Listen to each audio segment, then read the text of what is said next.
अल्हम्दुलिल्लाहि रब्बिस समा वल अर्दीन वस्सलातु वस्सलामु अला रहमतिल लिल आलमीन अम्मा बाद फ़अऊज़ु बिल्लाहि मिनश शैतानिर रजीम बिस्मिल्लाहिर रहमानिर रहीम। नाज़रीन, आज का हमारा दर्स शरीयत अहकाम ज़कात के मुतालिक एक जदीद मसले के बारे में गुफ्तगू करना है। मसला ये है कि प्राइज़ बांड की इनामी रकम के ऊपर ज़कात की सूरत क्या होगी। तो ये मसला नहायत ही अहम है, इसको तवज्जो के साथ सुनिएगा। इस मसले की इब्तिदाअन 3 सूरतें बनती हैं।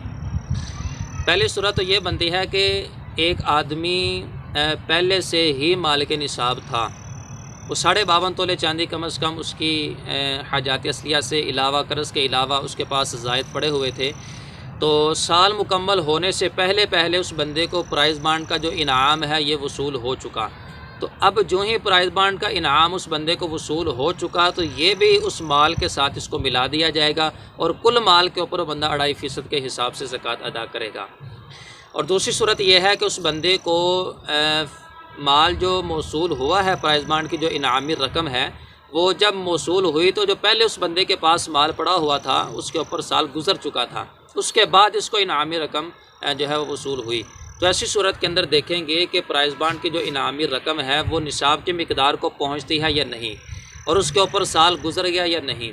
अगर तो वो ख़ुद मुस्तकिल तौर पर जो है वो 52.5 तोले चांदी की मिकदार को रकम पहुंच जाती है, शराइत ज़कात पाई जाती हैं, तो उस पर ज़कात लाजिम होगी। और अगर वो ख़ुद इनाम की जो रकम है वो 52.5 तोले चांदी की मिकदार को नहीं पहुंचती तो देखेंगे कि इसके अलावा कोई उसके पास समवाले ज़कात में से कोई माल है, कोई थोड़ा बहुत सोना चांदी, कोई इजाफी पैसे, उसके साथ मिलकर ये निसाब को पहुँच जाए तो भी ऐसी सूरत के अंदर उस बंदे पे साल गुजरने पर शरई एतबार से ज़कात लाजिम होगी।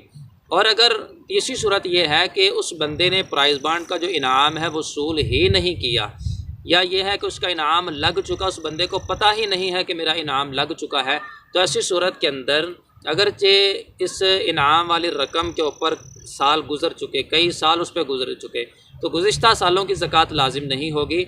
बल्कि इस सूरत के अंदर जब वो बंदा उस इनामी रकम के ऊपर कब्ज़ा कर लेगा तो कब्ज़ा करने के बाद जो ही उस पर साल गुज़र जाएगा तो फिर शराइत ज़कात के होते हुए उसकी उस इनामी रकम की ज़कात लाजिम होगी, बसूरत दीगर ज़कात लाजिम नहीं होगी।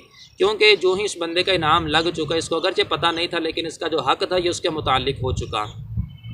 लेकिन चूँकि ये ऐसा हक़ है कि जो कि कमज़ोर हक़ है, इसको दैन दईफ़ के ज़ुमरे में शामिल किया गया है, लिहाजा इसका हुक्म यही होता है कि जब बंदा उस माल के ऊपर कब्ज़ा कर ले, निसाब के ऊपर कब्ज़ा कर ले, उसके ऊपर इस शरई एतबार से साल गुज़र जाए इस्लामी तारीख़ के मुताबिक, तो फिर जो है ना उसकी 2.5% के हिसाब से ज़कात अदा की जाती है।